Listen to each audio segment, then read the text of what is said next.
ಎಲ್ರಿಗೂ ನಮಸ್ಕಾರ. ನನಗೆ ತುಂಬಾ ಚೆನ್ನಾಗಿ ಗೊತ್ತಿರೋ ಒಬ್ಬ ವ್ಯಕ್ತಿ ಬಗ್ಗೆ ಹೇಳ್ತಾ ಇದ್ದೀನಿ. ಅವರು ಬಂದುಬಿಟ್ಟು ಒಂದು ಮಹಿಳೆ, ಅವರಿಗೆ ತಾಯಿ ಕೂಡ ಇದ್ದಾರೆ. ಅವರ ತಾಯಿ ಬಂದುಬಿಟ್ಟು ಒಂದು 90 ವರ್ಷ ವಯಸ್ಸು, ಅವ್ರಿಗೂ ಸುಮಾರು 60 ವರ್ಷದ ಮೇಲಾಗಿದೆ. ತುಂಬ ವೀಕಾಗಿ, ತುಂಬ ಸಣ್ಣಕ್ಕೆ, ಕಣ್ಣೆಲ್ಲ ಒಳಗೆ ಹೋಗಿದೆ ಅವ್ರಿಗೆ. ಸರಿಯಾಗಿ ತಿನ್ನಲ್ಲ, ನಿದ್ದೆ ಮಾಡಲ್ಲ, ನಿದ್ದೆ ಬರಲ್ಲ, ಬೇಕಾದಷ್ಟು ಯೋಚನೆಗಳಿವೆ ಅವ್ರಿಗೆ. 3 ಜನ ಮಕ್ಕಳಲ್ಲಿ ಒಬ್ಬ ಮಗನ ಕಳ್ಕೊಂಡಿದ್ದಿದ್ದೇ ಅದಕ್ಕೆ ತುಂಬ ಒಂದು ದೊಡ್ಡ ಕಾರಣ ಅಂತ ಹೇಳ್ಬೋದು. ಇನ್ನೊಂದು ಮಗಳು ಮತ್ತು ಮಗ, ಮೊಮ್ಮಕ್ಕಳುಗಳು ಆಗಾಗ ಬರ್ತವೆ ಇರ್ತವೆ. ಇಲ್ಲಿ ತಾನು ತನ್ನ ಮಕ್ಕಳ ಜೊತೆ ಒಮ್ಮೊಮ್ಮೆ ಇರ್ತವೆ ಮಕ್ಕಳು, ಇಲ್ಲ ಅಂದರೆ ಇಲ್ಲ. ತನ್ನ ತಾಯಿ ಜೊತೆ ಒಂದು ಬಾಡಿಗೆ ಮೇಲೆ ಮಾಡ್ಕೊಂಡಿದ್ದಾರೆ. ತನ್ನ ಮಗ ಎಕ್ಸ್ಪೈರ್ ಆಗುವ ಮುನ್ನ ಒಂದು ಅವ್ರ ಗಾಡಿಗೆ ಅನಿಸುತ್ತೆ ಅಥವಾ ಅವರು ಲೈಫ್ ಇನ್ಶೂರೆನ್ಸ್ ಏನೋ ಮಾಡಿಸ್ಕೊಂಡಿದ್ರು.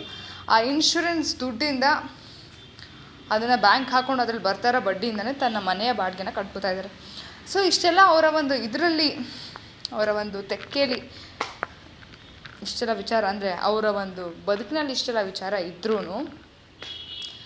ಇವರು ಮೊದಲು ಅಷ್ಟೊಂದು ಅಡುಗೆ ಮಾಡ್ತಾ ಇರಲಿಲ್ವಂತೆ. ಅವ್ರ ತಾಯಿ ಗಟ್ಟಿಯಾಗಿ ಇರೋ ತನಕ, ಅಂದರೆ ಇವಾಗ ನಮಗೆ ಅವರು ಪರಿಚಯ ಆಗೇನೆ ಸುಮಾರು ಒಂದು 6 ವರ್ಷ ಆಗ್ತಾಯಿದೆ. 6 ವರ್ಷದ ಒಂದು 4 ವರ್ಷ, ಅಂದರೆ ಒಂದು 10 ವರ್ಷದಿಂದ ಅವ್ರ ತಾಯಿ 10 ವರ್ಷದ ಕೆಳಗಡೆ ಅಲ್ಲಿ ತನಕನೂ ಅವ್ರ ತಾಯಿನೇ ಅಡುಗೆ ಎಲ್ಲ ಮಾಡ್ತಾಯಿದ್ದಂತೆ. ಇವಾಗ ಇವ್ರು ಮಾಡ್ತಾಯಿದ್ದಾರೆ ಅನಿವಾರ್ಯ ಕಾರಣಗಳು ಅಂದರೆ ತುಂಬ ಏನೋ ಇನ್ವಾಲ್ವ್ ಆಗ್ತಾಯಿರಲಿಲ್ಲ, ಆದರೂ ಏನು ಗೊತ್ತಿಲ್ಲ ಅನ್ನೋಕ್ಕೆ ಸಾಧ್ಯನೇ ಇಲ್ಲ. ಅವ್ರ ತಾಯಿ ಜಾಸ್ತಿ ಸಹಾಯ ಮಾಡ್ತಾಯಿದ್ರು. ಈಗ ಅವ್ರ ತಾಯಿ ಎಲ್ಲ ಬಿದ್ದು ಬಾತ್ರೂಮಲ್ಲಿ ಕಾಲೆಲ್ಲ ಏಟಾಗಿದೆ. ತುಂಬ ಕಷ್ಟ, ಎತ್ತೋದು ಇಳ್ಕೋದೆಲ್ಲ ಮಾಡಬೇಕು. ತಾನೇ ತನ್ನ ತಾಯಿಗೂ ತಾನೇ ವೀಕಾಗಿದ್ದರು, ಇಷ್ಟೆಲ್ಲ ಮಾಡೋ ಒಂದು ಅನಿವಾರ್ಯತೆಗಿದೆ. ಅವ್ರು ಹೇಳ್ತಾರೆ, ನಾನು ಪೂರಿ ಮಾಡಿದ್ದೆ, ಚಟ್ನಿ ಮಾಡಿದ್ದೆ ಅಂತ. ನಂಗೆ ಅವಾಗ ಅನಿಸುತ್ತೆ, ಆ ವಯಸ್ಸಲ್ಲಿ ಪೂರಿ ಮಾಡೋ ಅಷ್ಟು ತಾಳ್ಮೆ, ಚಟ್ನಿ ಮಾಡೋ ಅಷ್ಟು ತಾಳ್ಮೆ ಅವ್ರಿಗಿದೆ. ಈ ವಯಸ್ಸಲ್ಲಿ ನನಗೇ ಇಲ್ಲ ಅದು ಅಂತ. ಆ್ಯಕ್ಚುಲಿ ಅದು ವೆರಿ ರಾಂಗ್, ತುಂಬ ತಪ್ಪು ಇದು. ನನಗೆ ನಿಜವಾಗ್ಲೂ ತಾಳ್ಮೆ ಇಲ್ಲ. ಅದು ಸುಮ್ಮನೆ ನಾನು ವೀಡಿಯೋಗೋಸ್ಕರ ಹೇಳ್ತಾ ಇಲ್ಲ. ನೆನ್ನೆ ಅಲ್ಲ, ಮೊನ್ನೆ ಈವ್ನಿಂಗು ನಮ್ಮಮ್ಮ ಪೂಜೆ ಮಾಡ್ತಾಯಿದ್ರು. ಬಟ್ಟೆ ತೊಗೊಳಕ್ಕೆ ಹೋಗಬೇಕು, ಬನ್ನಿ ನನ್ನ ಜೊತೆ ಅಂತ ನನ್ನ ತಮ್ಮ ಕೂಗ್ದ. ಇಂಡಿಪೆಂಡೆನ್ಸ್ ಡೇ ಅಲ್ವಾ ಅವತ್ತು, ಇಂಡಿಪೆಂಡೆನ್ಸ್ ಡೇ ದಿನ ಆಫರ್ಸ್ ಎಲ್ಲ ಇರುತ್ತಲ್ಲ. ನಾನು ಎಲ್ಲೋ ಒಂದು ಬಟ್ಟೆ ನೋಡಿ ನಂಗೆ ತುಂಬ ಇಷ್ಟ ಆಗಿದೆ, ಅದು ತೊಗೋಬೇಕು ಅಂತ. ನೀವು ಬನ್ನಿ ಅಂತ ನಮ್ಮಮ್ಮ ಆಯಿತು ಇರು ಇನ್ನೇನೋ ಮಂತ್ರ ಹೇಳ್ತೇನೆ, ಸ್ವಲ್ಪ ಮುಗಿಯುತ್ತೆ ಪೂಜೆ ಅಂತ ಹೇಳಿ ಪೂಜೆ ಮಾಡ್ತಾಯಿದ್ರು. ಎದ್ದ ಮೇಲೆ ವಾಶ್ರೂಮ್ಗೆ ಹೋದಾಗ ಗೊತ್ತಾಯಿತು ಪೀರಿಯಡ್ಸ್. ಅಲ್ಲಿಂದ ಇಲ್ಲಿ ತನಕ ಇವಾಗ ನಾನು ಮಾತಾಡ್ತಾ ಇದ್ದೀನಿ, ಯಾವುದು ಸೋಮವಾರ ನೈಟಿಂದ ಈ ಬುಧವಾರ ಸಾಯಂಕಾಲ ಒಂದು 7 ಗಂಟೆ ಇವಾಗ. ಸೊ ಇಲ್ಲಿ ತನಕನೂ ನಾನೇ ಅಡುಗೆ ಮನೇಲಿ ಸ್ವಲ್ಪ ಎಲ್ಲ manage is very nice than management ಮಾಡಿರೋದು. ಅದರಿಂದ ನನ್ನ ಒಂದು ಸ್ಥಿತಿ ಹೆಂಗಿದೆ ಅಂದರೆ, ತಾಳ್ಮೆ ಅನ್ನೋದೇ ಇಲ್ಲ. ಏನಿತ್ತು ಅದು ಹೊರಟೋಗ್ಬಿಟ್ಟಿದೆ, ನೆಮ್ಮದಿ ಅನ್ನೋದು ಹೊರಟೋಗಿದೆ ಜೀವನದಲ್ಲಿ. ಯಾವಾಗ ನಮ್ಮಮ್ಮ ಒಳಗಡೆ ಬರ್ತಾರೋ ಅಡುಗೆ ಮನೆಯೆಲ್ಲ ಸುಮಾರಾಗಿ ಎಲ್ಲ ಹಾಳು ಮಾಡಿ ಇಟ್ಟಿದ್ದೀನಿ. ಅಂದರೆ ಬೆಳಗ್ಗೆ ಒಂದು ಸ್ವಲ್ಪ ಕ್ಲೀನ್ ಮಾಡಿದೆ, ಪಾತ್ರೆ ಎಲ್ಲ ತೊಳೆದು ಮಾಡಿ, ಆಮೇಲೆ ರೊಟ್ಟಿ ಅಂತ ಹೇಳ್ಬಿಟ್ಟು ರೊಟ್ಟಿ ಹಾಕಬೇಕು ಅಂತ ಹಾಕಿದೆ. ನನಗೆ ಮಾಡ್ಕೊಂಡ ಮೇಲೆ ತಿನ್ನೋ ಅಷ್ಟ್ರಲ್ಲಿ ಬ್ಯಾಂಕಿಗೆ ಕರ್ಕೊಂಡೋದ್ರು. ಬ್ಯಾಂಕಿಂದ ಬಂದ ಮೇಲೆ ತಿನ್ನೋ ಆಸಕ್ತಿನೂ ಹೊರಟೋಗ್ಬಿಟ್ಟಿತ್ತು. ನಾನು ಮಾಡಿರೋದು ಬೇರೆ ಅಲ್ವಾ, ನನಗೆ ಅಷ್ಟು ಆಸಕ್ತಿ ಇರಲಿಲ್ಲ. ಸರಿ ಹೆಂಗೋ ತಿಂದ್ಕೊಂಡು ಮಾತಾಡಿ ಅದು ಇದು ಒಂದು ಸ್ವಲ್ಪ ಫೋನ್ ನೋಡಿ ಇದೆಲ್ಲ ಮಾಡೋ ಅಷ್ಟರಲ್ಲಿ ಆಗಲೇ 1 ಗಂಟೆ ಆಗಿ ಹೋಯಿತು. ಈಗ ನನಗೆ ಅಡುಗೆಗೆ ನಾನ್ ವೆಜ್ ತಂದು ಕೊಟ್ಟವ್ರೆ, ಮಾಡಬೇಕು. ಯಾಕೆ ಹೇಳ್ತೀರಾ ನನ್ನ ಕಥೆ ಇವಾಗ? ಅದು ಬೇರೆ 1 ಗಂಟೆ ಆಗೋಯ್ತು, 2 ಗಂಟೆಗೆಲ್ಲ ಮಾಡಿರಬೇಕು ಅಂತ ಹೇಳ್ತಾ ಇದ್ದಾರೆ. ನಾನು ಹಂಗೂ ಅದು ಇದು ಎಲ್ಲ ಮಾಡಿ 2 ಗಂಟೆಗೆ ವಿಷೆಲ್ಲ ಹಾಕಬೇಕಿತ್ತು. ವಿಷೆಲ್ ಹಾಕೋ ಸ್ಟೇಜಿಗೆ ಇನ್ನೂ ಬಂದಿರಲಿಲ್ಲ. 2:15 ವಿಷಲ್ ಹಾಕ್ದೆ. ಸರಿನಾ? ವಿಷಲ್ ಹಾಕಿದ್ಮೇಲೆ ಯಾವುದೋ ಬೇರೆದು ರಬ್ಬರ್ ಹಾಕ್ಬಿಟ್ಟಿದ್ದೀನಿ, ಬೇರೆ ಕುಕ್ಕರ್ದು ಹಾಕ್ಬಿಟ್ಟು ಇನ್ನೇನು ಬಂದ್ಬಿಡುತ್ತೆ ವಿಷಲ್ಲು. ಬಂದ್ಬಿಟ್ರೆ ಹಾಕ್ಕೊಡೋದೆ. ಸದ್ಯ ನನ್ನ ಪ್ರಾಣ ತಿನ್ನೋದು ತಪ್ಪಿತು. ಆವಾಗ ಬಾಕ್ಸ್ ಇಟ್ಟಿದ್ರು ಅಂತ ಅಂದ್ಕೊಂಡಿದ್ದೆ. ನಮ್ಮಜ್ಜಿ ಬಾಕ್ಸ್ ಇಡ್ತಾರೆ ಊಟ ಹಾಕೋಕ್ಕೆ. ವಿಷಲ್ ಹಾಕ್ಬಿಟ್ಟು ಕೂತ್ಕೊಂಡೆ. ಒಂದು ಸ್ವಲ್ಪ ಎಳ್ನೀರೆಲ್ಲ ಇತ್ತು, ಕುಡಿಯೋಣ ಆರಾಮಾಗಿ ಅಂತ. ಬೆಳಗ್ಗೆನ ಸರಿಯಾಗಿ ನೀರೇ ಕುಡ್ದಿಲ್ಲ. ಇವೆಲ್ಲ ಕೆಲಸ ಅಂದರೆ ಎಷ್ಟು ಟೆನ್ಷನ್ನು ನನಗೆ, ದೊಡ್ಡ ಬಿಸ್ನೆಸ್ ಮ್ಯಾನೇಜ್ ಮಾಡ್ತಾ ಇದ್ದೀನಲ್ಲ ಅದಕ್ಕೋಸ್ಕರ. ಆಯಿತು ಅಂತ ಇದ್ದರೆ ವಿಷಯನೇ ಬರ್ತಾ ಇಲ್ಲ. ಇನ್ನೇನು ಬರುತ್ತೆ ನಂಗೆ ಬರೋಂಗಿತ್ತು. ಬೇರೆ ಎಲ್ಲಿಂದನೋ ಗಾಳಿ ಬರ್ತಾಯಿದೆ ಸೈಡಿಂದ. ಸೈಡಿಂದ ಲೋಲಿರುತ್ತೆ ಒಂದು ಕುಕ್ಕರ್ ಮೇಲೆ, ಸೈಡಿಂದ ಬರ್ತಾಯಿದ್ದು. ಏನಕ್ಕೆ ಅಂತ ನೋಡ್ತಾ ಇದ್ದೀನಿ, ಗೊತ್ತಾಯ್ತಲ್ಲ. ಆಮೇಲೆ ಬರ್ಸ್ಟ್ ಆಗ್ಬಿಟ್ರೆ ನನ್ನ ಕತೆ ಏನು ಅಂತ ಅಂದ್ಬಿಟ್ಟು ಫಸ್ಟ್ ಸ್ಟವ್ ಆಫ್ ಮಾಡಿದೆ.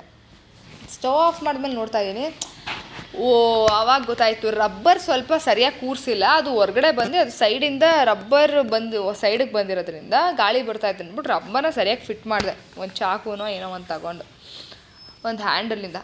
ಸರಿ, ಎಲ್ಲ ಆಗೋಯ್ತಲ್ಲ, ಸುಮ್ಮನೆ ಯಾಕೆಲ್ಲ ತೆಗಿಯೋದು, ಆರಿಸಿ ತೆಗೆದು ಮಾಡಿ ಮತ್ತೆ ವಿಷಲ್ ಬರೆಸಿ ಅದನ್ನ ಹಾಕ್ಸಿ ಆಮೇಲೆ ಮತ್ತೆ ಆರಿಸಿ, ಇದೆಲ್ಲ ಯಾಕೆ ಅಂತ ಅಂದ್ಬಿಟ್ಟು ಒಂದು ಸ್ವಲ್ಪ ಆರ್ಸೋಕ್ಕೆ ಬಟ್ಟೆ ಎಲ್ಲ ಒದ್ದೆ ಬಟ್ಟೆ ಎಲ್ಲ ಹಾಕಿದ್ದೆ.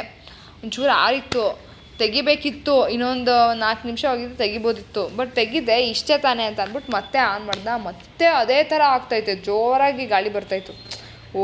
ನಾನು ಯಾವುದೋ ಬೇರೆ ವಿಷಲ್ ಹಾಕಿದೆ ಅಥವಾ ವಿಷಲಲ್ಲಿ ರಬ್ಬರಲ್ಲಿ ಏನೋ ಪ್ರಾಬ್ಲಮ್ ಇದೆ, ಬೇರೆ ರಬ್ಬರ್ ಹಾಕ್ಬಿಟ್ಟಿದ್ದೀನಿ ಅಂತ ಗೊತ್ತಾಯಿತು. ಮತ್ತೆ ಅದು ಪೂರ್ತಿ ಆರೋ ತನಕ ಕಾದು ನಮ್ಮ ಅಜ್ಜಿಗೆ ಬರೀ ಅನ್ನ ಕೊಟ್ಟು, ಮೊಸರನ್ನ ನಮ್ಮ ಅಜ್ಜಿ ತಿಂದ್ಕೊಂಡು ಅಷ್ಟೆಲ್ಲ ತಂದು ಕೊಟ್ಟರು ಮಾಡೋಕ್ಕಾಗಿಲ್ವಲ್ಲ ಅಂತ ಅಂದ್ಕೊಂಡಿರ್ತಾರೆ. ಏನು ಮಾಡೋದು. ಆಮೇಲೆ ಅದನ್ನ ಆರಿಸ್ಮೇಲೆ ಬೇರೆ ಅದು ಕುಕ್ಕರ್ದು ಏನೋ ರಬ್ಬರ್ ತೆಗೆದು, ಆಮೇಲೆ ಇದ್ರದ್ದು ರಬ್ಬರ್ ತೆಗೆದು ಬೇರೆದ್ರದ್ದು ತೆಗ್ದಾಕಿ ಇದ್ರದ್ದು ಹಾಕಿದೆ. ಯಪ್ಪ, ಹಾಕಾದ್ಮೇಲೆ ವಿಷಲ್ ಹಾಕ್ತೆ, ಬಂತು. ಏನೋ ಮನೇಲೆಲ್ಲ ಸ್ಮೆಲ್ಲು, ಏನೋ ಖುಷಿ. ಟೇಸ್ಟ್ ನೋಡ್ಬಿಡ್ತಿದ್ದೆ, ಉಪ್ಪು ಸ್ವಲ್ಪ ಕಡಿಮೆ ಹಾಕಿದ್ದೀನಲ್ಲ ಅಂತ. ಸದ್ಯ ನೋಡಲಿಲ್ಲ. ಆ್ಯಕ್ಚುಲಿ ನಾನು ಸದ್ಯ ಸ್ವಲ್ಪ ನಾನ್ ವೆಜ್ ತಿಂತಾಯಿಲ್ಲ, ನೋಡದೇ ಇರೋದ್ರಿಂದ ಬಚಾವಾಯಿತು. ಸೊ ನಮ್ಮ ಅಮ್ಮಂಗೆ ಫಸ್ಟ್ ಹಾಕ್ಕೊಟ್ಟೆ, ಆಮೇಲೆ ನಮ್ಮ ಅಜ್ಜಿಗೆ ಸಾಂಬಾರು ಕೊಟ್ಟೆ, ಆಮೇಲೆ ತಿನ್ನಲಿ ಅವರು ಅಂತ. ಯಾಕಂದರೆ ನಮ್ಮಮ್ಮ ಏನು ಪಾಪ ಏನೂ ತಿಂದಿಲ್ಲ, ರಕ್ತದ ವಾಂತಿ ಎಲ್ಲ ಮಾಡೋರೆ ಮೊನ್ನೆ. ಗ್ಯಾಸ್ಟ್ರಿಕ್ ಮಾಡ್ಕೊಂಡು ಈಗಲೂ ಲೇಟಾಗಿ ಕೊಡ್ತಾಯಿದ್ದೀನಿ ಅಂತ ಕೊಟ್ಟೆ. ನಮ್ಮ ಅಜ್ಜಿ ಮೊದಲೇ ಮೊಸರನ್ನ ತಿಂದಿದ್ರು ಅಂತ. ಬೇಕಾದ್ರೆ ಒಂದು 4 ಗಂಟೆ ಅಥವಾ 4:15 ಮತ್ತೆ ತಿನ್ನಲಿ ಅಂದ್ಬಿಟ್ಟು ಅವ್ರು ಸಂಬಂಧಪಟ್ಟಿದ್ದು ಪೀಸ್ಗಳು, ಅವ್ರಿಗೆ ಸಂಬಂಧಪಟ್ಟಿದ್ದು ಸಾರನ್ನ ನಿಂಬೆಹಣ್ಣು ಜೊತೆ ತೊಗೊಂಡೋಗಿ ಕೊಟ್ಟೆ. ಸೊ ಅಲ್ಲಿಗೆ ಮುಗೀತು. ಅದಾದಮೇಲೆ ನಂಗೆ ಊಟ ಮಾಡೋಕ್ಕೂ ಇಷ್ಟ ಇಲ್ಲ. ಏನು ಊಟ ಮಾಡೋದು, ನಾನ್ ವೆಜ್ ಸಾರು ಅದನ್ನು ಮಾಡೋದೇ ಒಂದು ದೊಡ್ಡ ಚಾಪ್ಸ್ ಮಾಡೋದೇ ಒಂದು ದೊಡ್ಡ ಕೆಲಸ ಆಗಿತ್ತು. ನನಗೆ ಬೇರೆ ಏನು ಮಾಡ್ಕೊಳ್ಳಿ ಅಂತ. ಆ್ಯಕ್ಚುಲಿ ಸ್ವಲ್ಪ ರೊಟ್ಟಿ ಹಿಟ್ಟಿತ್ತು, ನಾನು ಮಾಡ್ಕೊಳ್ಳೋಕ್ಕೆ ಇಷ್ಟ ಇಲ್ಲ. ಕೂತ್ಕೊಂಡೆ, ಎಳ್ಳು ಬೆಲ್ಲ ತಿನ್ನೋಣ ಅಂತ ಅಂದ್ಕೊಂಡೆ, ಅದನ್ನೂ ತಿನ್ನಲಿಲ್ಲ. ಆಮೇಲೆ ಮಾರ್ಕ್ ಮೂವಿ ಫೋನಲ್ಲಿ ನೋಡೋಣ ಅಂದ್ಕೊಂಡೆ. ಒಂಚೂರು ನಮ್ಮ ಅಮ್ಮನ ಜೊತೆ ನೋಡ್ತಾ ಇದ್ದೆ. ಆಮೇಲೆ ಗೊತ್ತಾಯಿತು, ಸೊ ಟೈಮ್ ಆಗ್ತಾಯಿದೆ, ಏನೇನೋ ಕೆಲಸ ಇದೆ ನನಗೆ. ಟ್ಯೂಷನ್ಗೆ ಬೇರೆ ಮಕ್ಕಳು ಬರ್ತಾರೆ, ಇನ್ನು ಸ್ವಲ್ಪ ಕ್ಲೀನೆಲ್ಲ ಮಾಡಬೇಕು ಅಂತ. ಆಮೇಲೆ ಕ್ಲೀನಿಂಗು ಆಳು ಮೂಳು ಅಂತ ಮಾಡಿದ್ದಾಯಿತು. ಅಯ್ಯೋ, ಮಕ್ಕಳು ಬರ್ತೀವಿ ಅಂತ ಇಷ್ಟೊತ್ತಾದರೂ ಬಂದಿಲ್ಲ. ನೋಡೋಣ ಇವಾಗಾದ್ರೂ ಬರ್ತಾರ ಅಂತ. ಸೊ ತಾಳ್ಮೆ ತುಂಬ ಮುಖ್ಯ. ಸರಿ ಅನಿಸುತ್ತೆ, ಇದೆಲ್ಲ ನಾನು ಯಾಕೆ ಮಾಡಬೇಕು ಅಡುಗೆ ಮನೆ ಕೆಲಸನ ಅಂತ. ಬಟ್ ನಮ್ಮಮ್ಮ ಹೆಂಗೆ ಮಾಡ್ತಾರೆ ಅಂತ ಅನಿಸುತ್ತೆ. ಮತ್ತು ಅದು ಯಾಕೆ ಹೆಣ್ಮಕ್ಳನ್ನ ಇದು ಮಾಡಬೇಕಂತ ಏನು ಕಂಪಲ್ಸರಿನ ಅನಿಸುತ್ತೆ. ಬಟ್ ಅದು ಏನಾದ್ರು ಇರಲಿ ಗುರು, ತಾಳ್ಮೆ ಇರಬೇಕು, ಸ್ವಲ್ಪ ತಾಳ್ಮೆ ಇರಬೇಕು. ಏನಕ್ಕೆ ಕೆಲಸ ಮಾಡೋಕ್ಕೆ ಇಷ್ಟ ಇಲ್ಲ ಅಂತನೋ, ಅಥವಾ ಹೆಂಗೋ ಬೇಗ ಮುಗ್ದುಬಿಡ್ಬೇಕು ಅಂತ ನನ್ನ ಮನಸ್ಥಿತಿ. It's very wrong.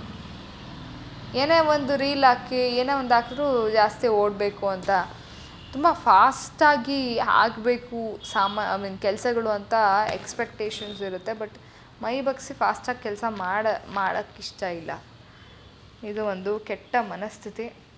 One of the hard core reality of our generation, Gen Z. ಫಾಸ್ಟಾಗಿ ಹೋಗಬೇಕು ಅಂತ ಹೋಗಿ ಎಷ್ಟು ಜನ ಆಕ್ಸಿಡೆಂಟಾಗಿ ಡೆತ್ ಆಗುತ್ತೆ. ಸೊ ಹಳೇ ಕಾಲದವರಿಂದ ತುಂಬ ಮುಖ್ಯವಾಗಿ ನಾವು ತಗೊಳ್ಬೇಕಾದಂತಹ ಒಂದು ಗುಣ ಅಂದರೆ ತಾಳ್ಮೆ ಅಂತ ನಂಗೆ ಅನಿಸುತ್ತೆ. ನಮ್ಮ ಅಜ್ಜಿನೂ ಅಷ್ಟೇ, ಈಗಲೂ ಅವ್ರ ಅಡುಗೆ ಅವರೇ ಮಾಡ್ಕೊಂಡು ತಿಂತಾರೆ. ಇಲ್ಲಿ ಅಲ್ಲ, ಅಮ್ಮ ಕನ್ನಡಕ ಹಾಕ್ಕೊತಾರೆ, ಶುಗರ್ ಇದೆ, BP ಇದೆ, ಇಷ್ಟೆಲ್ಲ ತೊಂದರೆ ಇದ್ರೂ ಅವ್ರ ಅಡುಗೆ ಅವ್ರ ತಿಂಡಿ ಮಾಡ್ಕೊಂಡು ತಿಂತಾರೆ. ಆವಾಗ ಸರಿ ಆಗಲ್ಲ ಮಾಡ್ಕೊಂಡು ತಿನ್ನೋಕ್ಕೆ ಅಂತೆಲ್ಲ ಹೇಳ್ತಾರೆ. ತುಂಬ ನೋವಾಗುತ್ತೆ. ನಾವು ಸ್ವಲ್ಪ ಅವರಿಂದ ದೂರ ಇದ್ದೀವಿ ಈಗ ಸದ್ಯಕ್ಕೆ, ಹೋಗಿ ಸಹಾಯ ಮಾಡಿಕೊಡೋಕ್ಕೂ ಆಗಲ್ಲ. ಬಟ್ ನಮ್ಗೆ ಆದಾಗ ಬರೀ ಹಣ್ಣು ಗಿಣ್ಣು ತೊಗೊಂಡೋದ್ರೆ ಏನು ಪ್ರಯೋಜನ ಗುರು. ಅಟ್ಲೀಸ್ಟ್ ವಯಸ್ಸಾದ್ಮೇಲೆ ತಂದೆ ತಾಯಿನ ನೋಡ್ಕೊಳ್ಳೋಷ್ಟಾದರೂ ನಾವು ಶಕ್ತಿವಂತರಾಗಬೇಕು ಅಂತ ಹೇಳ್ತಾ ಈ ವಿಡಿಯೋನ ಇಲ್ಲೇ ನಿಲ್ಲಿಸ್ತಾ ಇದ್ದೀನಿ. ತುಂಬ ಪರ್ಸ್ನಲ್ ವಿಷಯಗಳನ್ನ ಮಾತಾಡ್ದಂಗೆ ಆಗೋಯ್ತು. ಎನಿವೇಸ್, ಧನ್ಯವಾದಗಳು ಸ್ನೇಹಿತರೆ. ಈ ವಿಡಿಯೋನ ನಿಜವಾಗ್ಲೂ ಕೊನೆ ತನಕ ಕೇಳಿದರೆ ನೀವೆಲ್ಲ ಅಂದರೆ ಯಾರಾದರೂ ಒಬ್ಬರಾದರೂ, I just feel very happy for that.